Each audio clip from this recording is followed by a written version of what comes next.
জাতীয়তাবাদী শ্রমিক দলের সভাপতি। আমাদের এখানে বাংলাদেশের সকল শ্রমিকদেরকে প্রতিনিধিত্ব করে যে সংগঠন প্ল্যাটফর্ম, সেটি হচ্ছে শ্রমিক কর্মচারী ঐক্য পরিষদ। এবং সেই ঐক্য পরিষদের সব নেতৃবৃন্দ কিন্তু এসেছেন শুধুমাত্র জেনে, আজকেই আমরা জেনেছি, প্রথম আসলে কালকে জেনেছি আমরা, যে আপনারা অনেক দিন যাবৎ এখানে বসে আছেন আপনাদের শ্রমজীবী মানুষের একটি অংশ হিসাবে আপনাদের কাজের নিরাপত্তা, জীবিকার নিরাপত্তা দাবিতে। এবং আমরা দেখলাম যে এখানে ছোট বাচ্চা, সম্ভবত 6 মাসের শিশুও শুয়ে আছে মায়ের কোলে।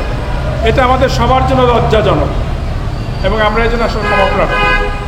আমরা শ্রম সংস্কার কমিশনও কিন্তু আমরাই ছিলাম, আমরা আপনাদের কথা বলেছি কমিশনের সুপারিশে। কিন্তু মনে রাখতে হবে যে জীবিকার প্রশ্ন, চাকরির প্রশ্ন কোনো রাজনৈতিক প্রশ্ন না। আমরা সরকারের কাছে বারে বারেই বলেছি, এখানে বসেও বলতে চাই যে কোনোভাবেই কোনো মানুষের জীবিকা নষ্ট হয়, তার পরিবার একটা শূন্যতার মাঝে পড়ে যায়, এরকম ব্যবস্থা নেওয়া থেকে বিরত থাকেন। আপনার মন্ত্রণালয়, বিভিন্ন মন্ত্রণালয় আপনার দপ্তরকে এ ব্যাপারে সতর্ক করেন, তারা যেন এই ব্যবস্থা না নেয়। প্রজেক্ট বাড়বে, প্রজেক্টের শ্রমিকরা থাকবে না, আউটসোর্সিং হবে, বাংলাদেশের শ্রমজীবী মানুষ এত দুর্বল হয়ে যায় না যে সেটা মেনে নেবে।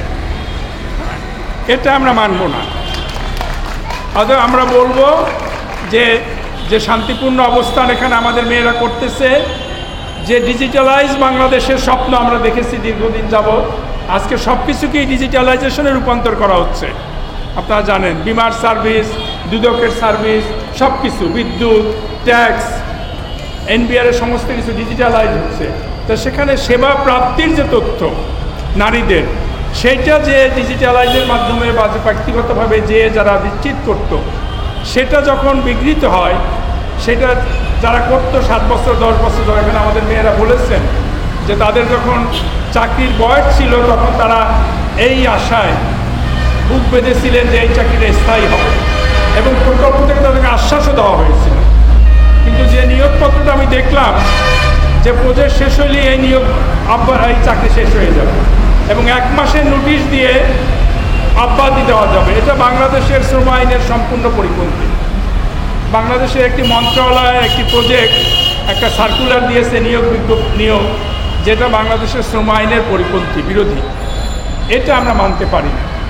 আজকে আমরা এই প্রতিবাদটাই করতে এসেছি, আমাদের সিনিয়র নেতৃবৃন্দ এসেছেন, হ্যাঁ, যে আমরা আমাদের তাগিদ থেকে এসেছি যে এটা এই জীবিকার যে অনিশ্চয়তা, এই অনিশ্চয়তা থেকে বাংলাদেশের শ্রমজীবী মানুষকে মুক্তি দেন, বাংলাদেশের শ্রমজীবী মানুষকে নিশ্চিত করেন যে এভাবে ঢালাও চাকরিচ্যুতি হবে না, তাদেরকে কোনোভাবেই এই কতগুলো মাফিয়া এজেন্সির হাতে বন্দি করা যাবে না।